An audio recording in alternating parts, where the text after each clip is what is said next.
Hello and welcome to the Investor's Guide to Asia, where we seek out the most interesting investment stories from across the region.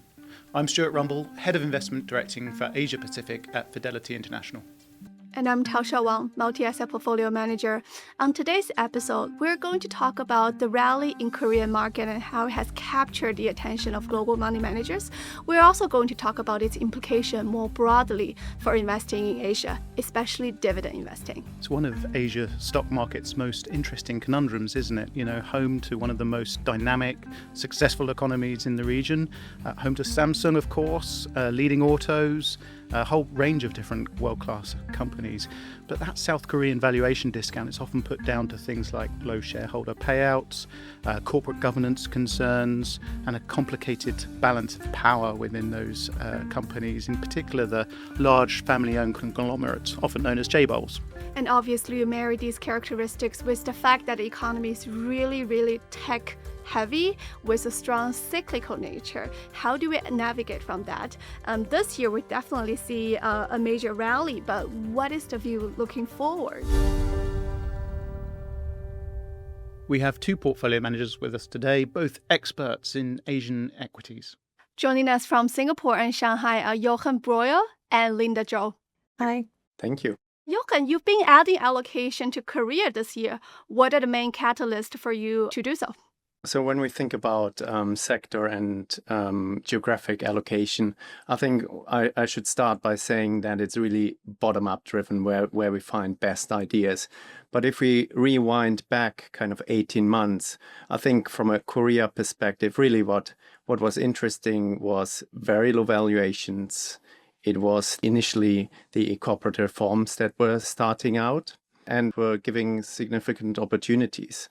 So when we think about kind of the value up program that we have seen over the last kind of 18 months, really it started at the beginning of 2024. And what the government and the authorities in Korea were trying to address, as Stuart said earlier, is really that Korea discount. Now, what does that mean? I think the authorities in Korea really kind of focus on price to book. That is just one way to look at a discount.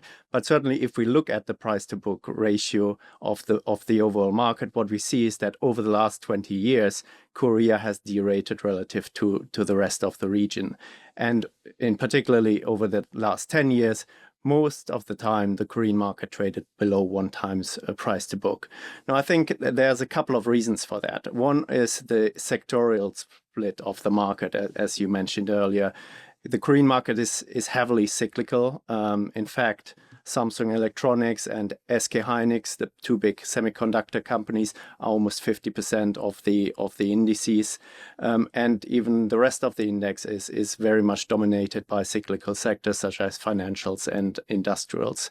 But if you take kind of that structural element to one side, it's also the relatively poor corporate governance and therefore lack of shareholder returns and minority shareholder protections that have impacted kind of valuation multiples, as well as, I would say, interference by the government itself in various sectors. We have seen that, for example, in insurance pricing or telecommunications pricing, and that has an impact on valuations as well.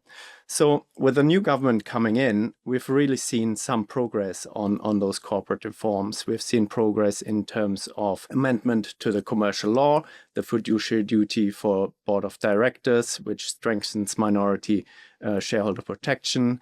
We have proposals to amend dividend tax, which would hopefully encourage higher payout ratios, and equally kind of cancellation of treasury shares, which would be an important kind of value creation measure here.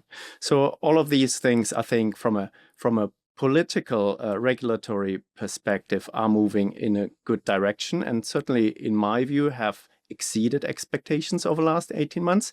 When it then comes to the corporate side, I think it's a little bit more mixed.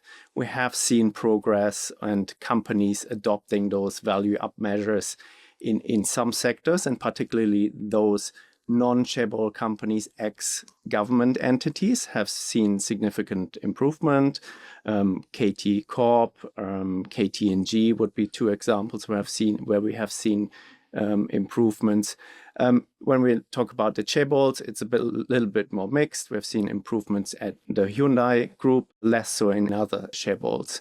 But I think it's early days, and some of those measures are still being rolled out, and I'm hopeful that we're going to continue to see progress here. Thank you for that very comprehensive overview of the thesis there. What about you, Lynda? What's drawing your attention these days? In terms of the dividend payout, especially those listed companies in Asia, we've seen actually pretty big increase in the dividend payout. So that thanks to some of the regulatory push, as well as it's actually required by one of the biggest investment group, which is the insurance companies in China. So the insurance companies in China, especially the SOEs, they increase their interest significantly in the dividend place. There are several reasons. The first one is, of course, we gotta continue to declining the bond yield. For example, the 10-year bond yield now is under 2%. So the insurance companies, they have usually like 3 to 3.5% liability cost to meet, which makes them to increase their exposure in the equity side. On the other side, because of the insurance companies' stable requirements of yield-set nature, usually they are more interested in the stable high-yield assets. That's why, these dividend stocks, naturally, they draw more attention from the insurance companies. And also talking from the regulatory perspective, we continue to see there are more encouragement for the insurance companies to increase their allocation into equities. For example, earlier this year, we have CSRC, they guide SOE insurers to invest 30% of their newly insured premium into Chinese equities. And also in May for this year, we have the governor of NFRA, National Finance Regulatory Administration. They announced that the equity risk factor for insurance companies will further decline by 10%. Lack of investment in properties is another reason why insurers, they are so eager for high yield products.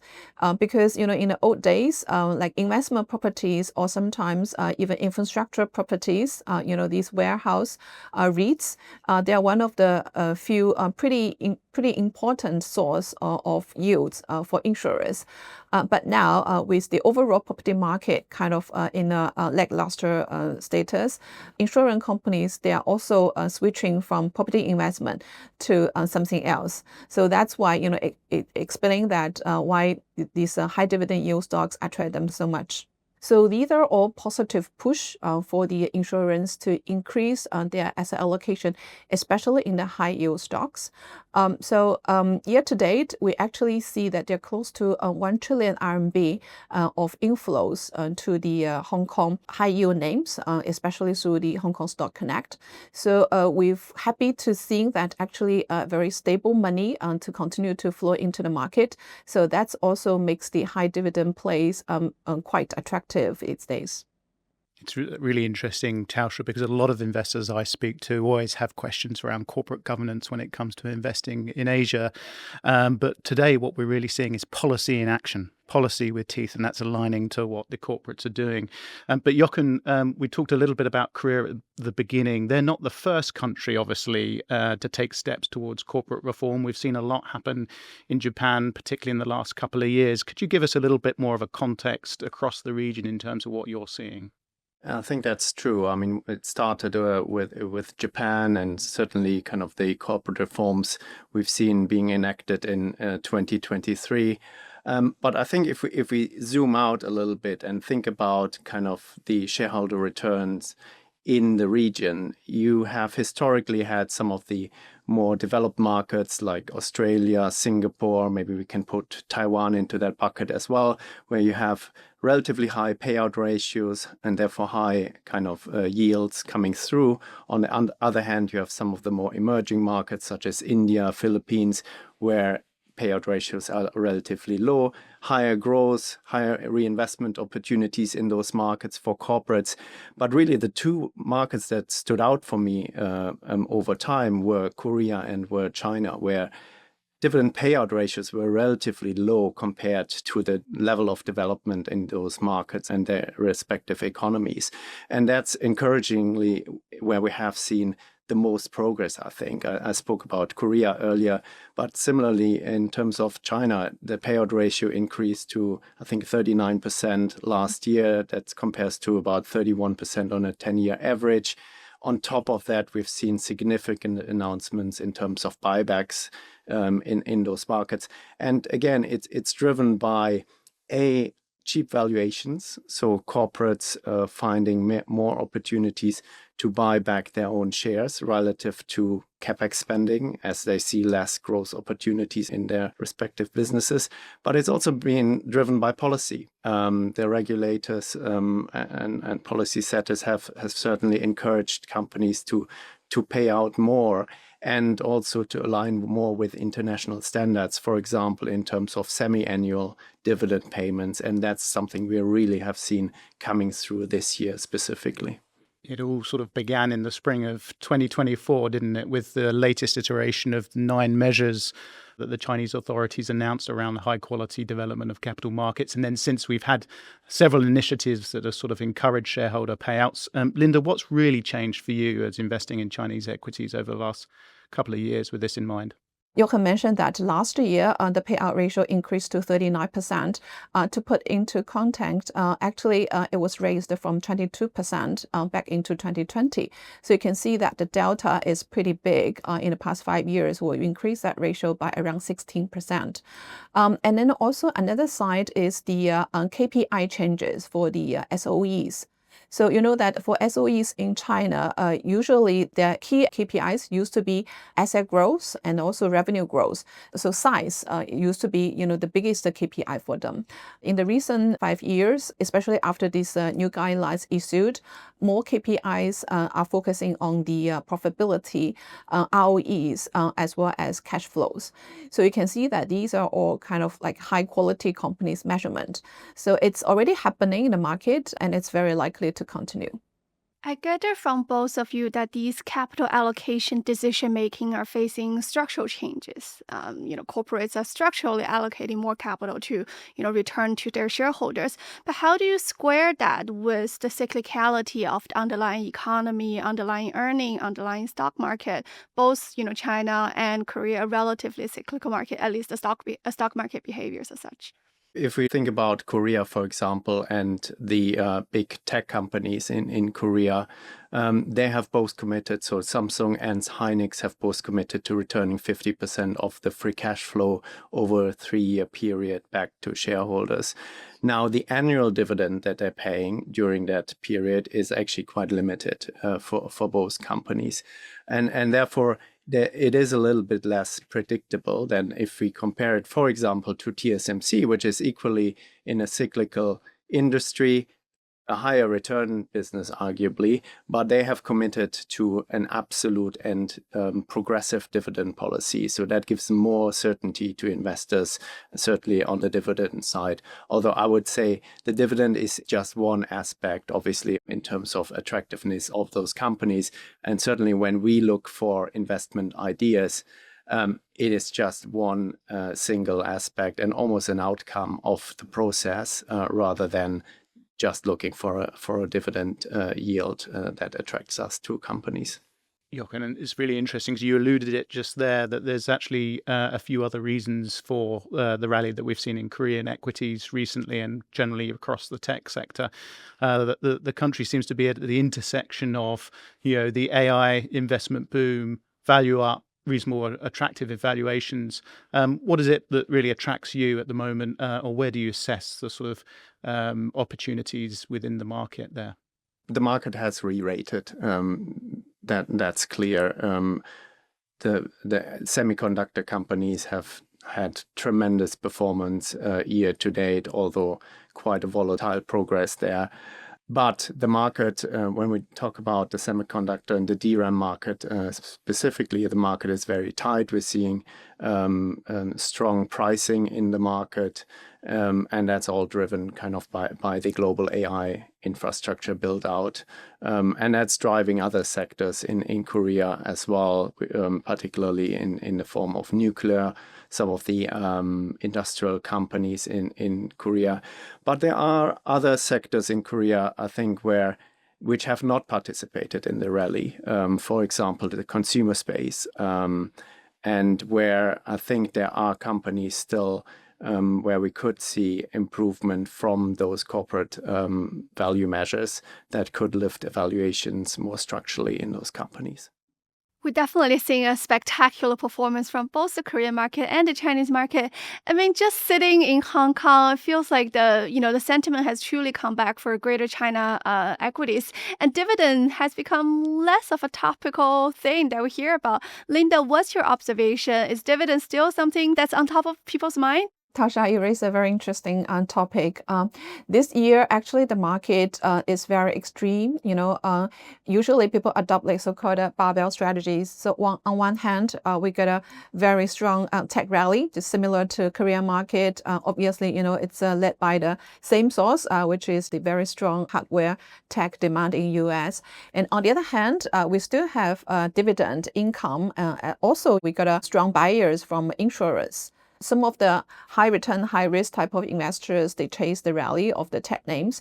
But on the other hand, we also have a more longer term kind of stable return investors. They're looking for, maybe slightly price appreciation, but which is more important is, kind of like low volatility, but high income. So I will see, the bull market this year so far, there is a different source contribute to that. And I will say, on both sides, we have pretty strong demand. You talked about sentiment coming back, Toasha, you're absolutely right. And we've seen some investor flows, but it seems to be largely domestically driven. Is that the case, Lynda and Jochen, when you're looking across both China and Korean equities? What's the sort of balance of the investor flows that we've seen come into the market? Yes, for the China market, so far, we haven't really seen strong foreign money coming back. In fact, we probably just started to see the outflows from the Chinese equity market is kind of close to the end, but we definitely a bit far away from the strong kind of interest from foreign investors yet. On the domestic wise, the biggest contributor to this year's rally is actually institutional investors, like insurers I mentioned before, and also quite some of the corporates, as well as more on the high net wealth. So we believe that actually we are still in the beginning of the bull market, whereas we're probably likely to have the retail investors come in as the second kind of like new flows to the market. When it comes to Korea, I think the picture is actually quite different. I think a lot of the rally has actually been driven by foreign investors, which have tried to gain exposure to some of those cyclical sectors, such as the semiconductors, and also being attracted by those corporate value-up reforms. Whereas the retail investors, while we have seen a strong increase in participation or share ownership since COVID, actually, a lot of the domestic retail money has gone overseas, and there's a very strong allocation to the US market specifically. So that's to be seen whether that money at some point potentially would come back to Korea. Is this related to Korea potentially becoming part of the developed market equity index? I think that would drive more institutional flows over time, and I think that's still some time to go. Certainly, those corporate reforms are a step in the right direction. And when you look at Korea, certainly GDP per capita or some of the economic indicators would suggest it should be a developed market rather than a developing market. But it's really kind of some of the issues around investor access, around FX accessibility, around some of the policy making in the market, for example, the flip-flopping on short sell bans that we have seen. So I think it's still a few years until Korea could be considered to become a developed market under the MSCI rules.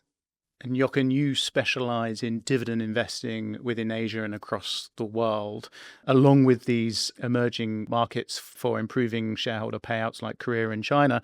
You've got the staples of Singapore, Hong Kong, Australia, of course. How do you weigh the opportunities as an income investor across the region at the moment? I think the region is really exciting when it comes to dividend investing. In fact, if you look at the high dividend index in Asia, it has outperformed the wider market over the last 20 years, and even has done that at lower volatility, so better risk-adjusted returns even. Valuations are still attractive, and frankly, there's a lot of very exciting companies, very strong franchises across the region that we as dividend investors can pick from. We spoke with Fidelity International analyst JaeMin Shim for what's going on in Korea and what to expect next.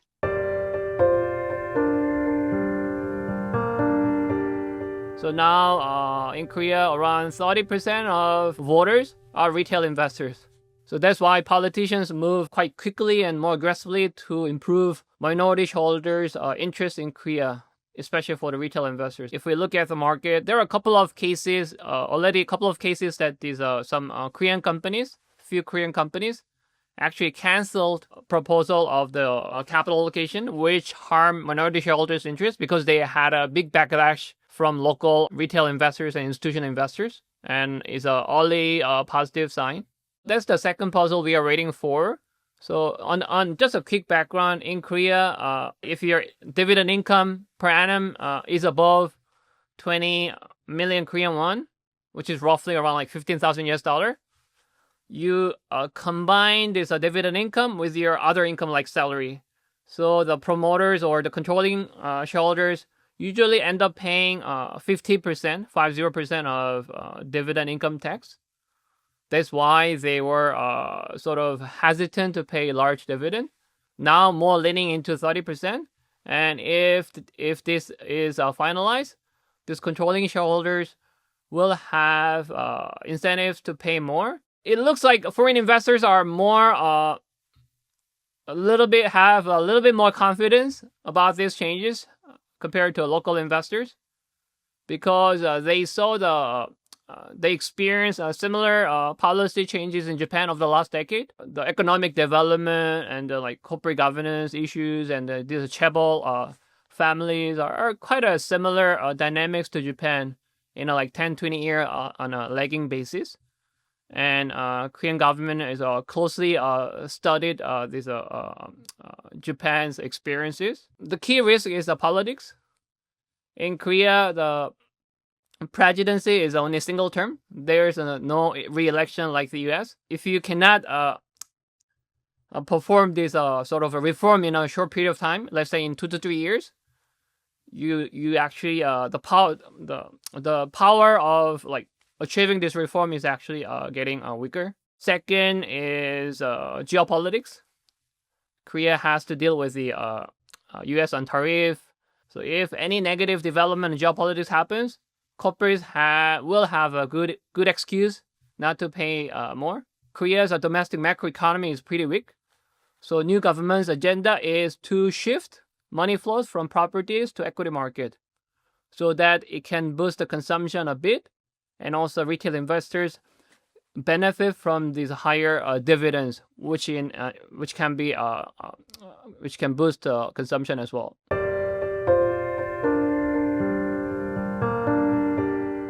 That was our Korea analyst JaeMin Shim speaking to us just now. Jochen, generally, how do you consider the geographical allocation of your portfolios? Where do you see the opportunities globally? So the way we manage our portfolios is very much benchmark agnostic. So the sector and the geographic split of our portfolios is really an outcome of where we find best ideas globally. Today in this market, we have quite an overweight to Europe and Asia at the expense of the US. And that's kind of really driven by those ideas we find in a lot of global companies being listed, both in Asia and specifically Europe as well. And really, it's driven by valuations in a lot of cases. So when you consider the MSCI World Index, today 2/3 of the index is the US market. Out of that total index, 25% is the MAX 7. So it's very heavily weighted to the US and tech companies. But even outside of those tech companies, we see better valuations in Europe and in Asia. A good example are, for example, the FMCG companies we find in Europe relative to the US. These are in both cases, very global businesses having very similar exposures, but trading at significant discounts in Europe relative to the US. And that attracts us as global investors. What we're looking for is really total returns. So the yield is almost an outcome of the process for us and an outcome of capital allocation and obviously valuation levels of the companies we invest in. But what we're concerned about is delivering risk-adjusted returns for our investors. And that means not necessarily reaching for the highest yield, because what that means often is it shifts you into more cyclical industries, or it makes yields less sustainable. And that's certainly something we have seen, as Lynda mentioned, particularly in China, where, for example, the insurance companies, the primary motive of investing into those companies is the yield itself rather than a total return approach. And that's something we try to avoid to also reduce valuation risk. Lynda, maybe we can talk about that as well, because there's a general sentiment for investor being concerned about U.S. being such a big part of global market. And the rally in China, do you think that has something to do with the sentiment of the investors trying to find something else other than U.S., or do you think it's more of a domestic driven story there? I think so far the market rally itself is more driven by re-rating. First of all, because from the September of last year, we have this pivot in the policies, both on the monetary as well as the physical side. So the market got a very strong, confidence from that policy pivot. And secondly, we also have better than feared geopolitical risks play out. For example, this year, although there's quite some of the tariff kind of like noises, at the end, seems like, end up we in a relatively better than expectation scenario. The play out is not as bad as what we feared last year. And also from the, as Jochen mentioned, the high valuation of US tech perspective, there could be more foreign flows to the China market, especially after we compare, the valuation between the China tech versus global tech.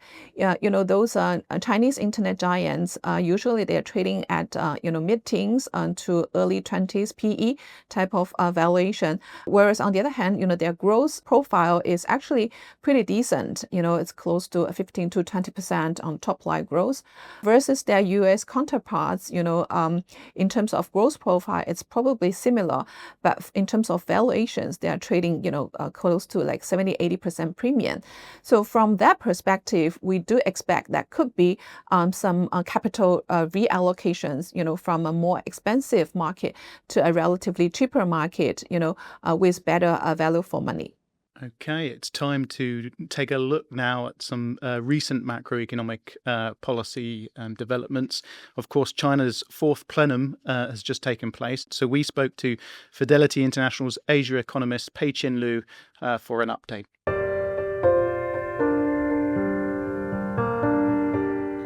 I think the fourth plenum communique and the following guidance demonstrated to us that China is going to continue on the path of a moderately high growth rate, as well as a growth that's supported by both investments and consumption going forward. Within the plenum, I would like to highlight three key takeaways from the communication so far. Firstly is that the policymakers remain committed to moderately high growth as they continue to outline to achieve moderately prosperous society by 2035. So that implies an underlying growth momentum of more than 4.5% in the next decade. Secondly, I think they continue to emphasize tech and innovation and its associated importance in boosting productivity as a driver of growth within China, especially for the coming 5 years. And last but not least, I think there is still a skew and pivot towards supporting domestic demand.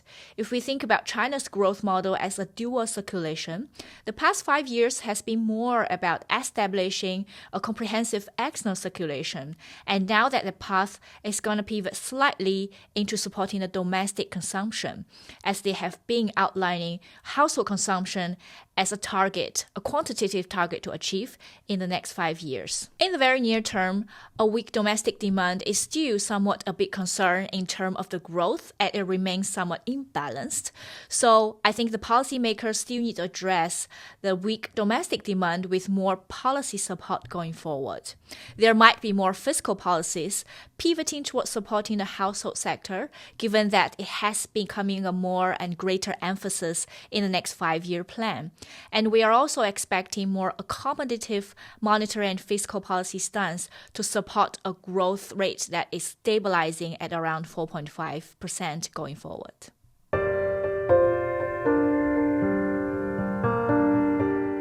I think the communique was largely in line with market expectations, which is reassuring. And Lynda, you mentioned about consumption potentially just being slightly higher up in the priority. Those clever people that do things like word counts seem to suggest that consumption was mentioned a little bit more often than usual. And of course, that's an area where we also see some of the lower valuations in the market. So do you see opportunities in the consumption space in Chinese equities? Yes, I think the problem for the consumption stocks here is, the biggest problem is that we have a deflation scenario in China. Of course, we got a valuation very cheap now, which probably discounted most of the negative news. But we really need inflation to come back and to lead these consumption names to pick up again. But I think we are probably close to the bottom of the cycle for overall consumption names. I really like your narrative there, Lynda, from not getting worse to structurally and secularly getting better. I think that's the bigger re-rating story that can continue to happen for a prolonged period of time. Jochen, are you taking more interest in the Chinese market in general at this point in your portfolio? Yes, both in the Asia portfolios and globally, we do see opportunities in China. There's a lot of companies, very strong companies in their respective sectors and niches, both from a regional perspective but also global perspective, where they're really kind of taking market shares, are exposed to some of those secular structural growth opportunities that Lynda mentioned as well, be it sportswear, be it home appliances or other sectors where really kind of Chinese companies are leading in some of those sectors. And valuations are frankly still very attractive. And then on top of that, you have some of those improvements in shareholder returns, which in my view are really kind of the icing on the cake for some of those companies. Thank you very much, Lynda, and thank you, Jochen. It's been a really interesting conversation. I think the thing for me was the bits around Korea. We're actually seeing reform that finally has some teeth, aligning policy with what's happening among corporates in terms of governance. It's not just about talking about it, it's about changing the rules. And I think, over time, that should lead to obviously higher payouts, stronger return on equity, and a long overdue re-rating in Korean equities that can continue. More broadly, we've talked a little bit about how that means things are evolving for the dividend landscape in Asia.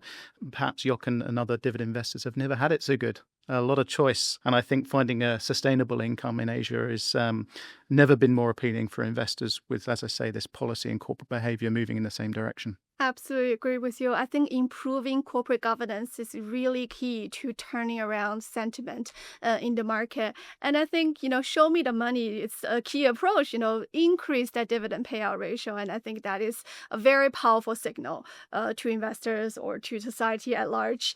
And I also picked up from today that, investors should be taking a total return approach when they think about dividend investing. It is coming from both the dividend payout as well as that capital appreciation potential. That's all we have time for this month. Thank you so much to Lynda Zhou, Jochen Breuer, JaeMin Shim, of course, on Korea, and Peiqian Liu. You can find out more on the topic that we've discussed today on your local Fidelity website or fidelityinternational.com. If you enjoyed this episode, please share and subscribe. The producer today is Dan Tam, with support from Patrick Graham, Judy Chen, Tommy Su, and Keith Chuen. The managing editor is Seb Morton-Clark. From me and from Toasha and the rest of us at Fidelity, goodbye.